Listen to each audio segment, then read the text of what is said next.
બનાસકાંઠા જિલ્લામાં વિશ્વવિખ્યાત મા અંબાના ધામે દર વર્ષે ભાદરવી પૂનમનો મહામેળો યોજાય છે, જેમાં સમગ્ર ગુજરાતભરમાંથી પદયાત્રિકો પદયાત્રા કરી મા અંબાના ધામ તરફ આવતા હોય છે, તેમજ અનેક સંઘો પણ દૂર દૂરથી પદયાત્રા કરી મા અંબાના ધામે આવતા હોય છે.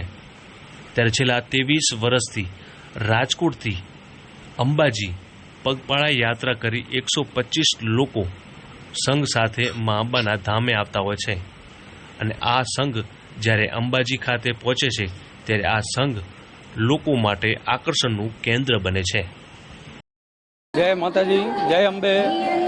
આજ અમે રાજકોટથી અંબા ખોડિયાર મંદિર ઢેબર રોડ સાઉથથી આજ 23મા વર્ષે અહીંયા આજ પહોંચ્યા છીએ. 13 દિવસ થાય છે.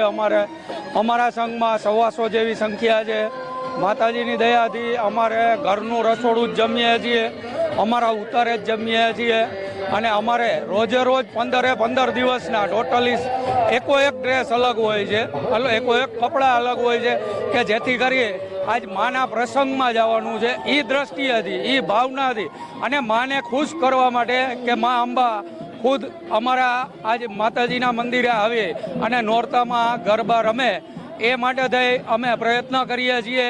અને પ્લસ આજે જે કાંઈ બી આજ જે લોકો જોનારો છે વર્ગ, એ લોકોને ખબર પડે કે આજ માના પ્રસંગમાં આજ આપણે સ્વચ્છ થઈ અને સ્વચ્છ કપડાં પહેરી અને આપણા સાંસ્કૃતિક જે પોશાક છે એ પહેરી અને જવું જોઈએ, જેથી કરી અને માનો પ્રસંગ દીપાવી શકીએ. આજ માના પ્રસંગને દીપાવવા માટે થઈને આપણી હાજરીની જરૂરિયાત છે. બાકી તો માને ત્યાં કોઈ કમી જ નથી. ગમે એટલા તમે આવો છો એને ખબર જ છે, પણ આજ માનો એક પ્રસંગ છે એ દીપાવવાની વાત છે. ત્યારે અમે આ પ્રયત્ન કરી રહ્યા છીએ કે 15 દિવસ અલગથી આપણી સંસ્કૃતિને માન્ય રૂપ અને માન મર્યાદા અને મોભો ત્રણેય માતાજીના પ્રસંગનો આ જળવાઈ રહે, એ અમારી એક પ્રયત્ન કરવાનો છે અને જાળવવા માટે નીકળીએ છીએ. અંબાજી મહામેળામાં છેલ્લા 23 વર્ષથી રાજકોટથી 125 કરતાં વધુ લોકો સાથે આવતો આ સંઘ ભારતીય સંસ્કૃતિના અલગ અલગ પહેરવેશ સાથે અંબાજી ખાતે દર વર્ષે આવે છે અને ત્યાં આવી અલગ અલગ સાંસ્કૃતિક કાર્યક્રમો પણ યોજે છે. જય અંબે.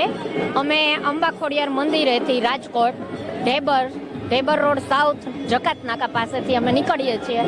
આ અમારું 23મું વર્ષ છે અને તમે જોઈ શકો છો કે દરેક પુરુષ અને મહિલાઓ જે આ પહેરવેશમાં નીકળે છે એ માને ખૂબ ખુશ કરવા અને રીઝવવા માટે જ નીકળે છે. બાકી અમારો કોઈ હેતુ નથી, બાકી ભારતીય સંસ્કૃતિને જાળવી રાખવા. અને દરેક લેડીઝને તમે જોવો છો કે બસ આ માન મોભો ને મર્યાદામાં આ રીતે રહીને ચાલે તો મા અંબાની ભક્તિ સરસ રીતે થઈ શકે છે. અને ખુશખુશાલ હસતા રમતા ગાતા ગરબા ગાતા અમે જ્યારે માના ચરણોમાં પહોંચીએ છીએ ત્યારે અમને એટલો આનંદ થાય છે કે અમે જાણે કાલે નીકળ્યા અને આજે પહોંચી ગયા છીએ ને એવો અનુભવ થાય છે. એટલે અત્યારે તો અમને એવું લાગી રહ્યું છે કે માના દ્વારે પહોંચ્યા છીએ પણ જાણે માના ખોળામાં રમી રહ્યા છીએ એવો આનંદ થાય છે. જય અંબે.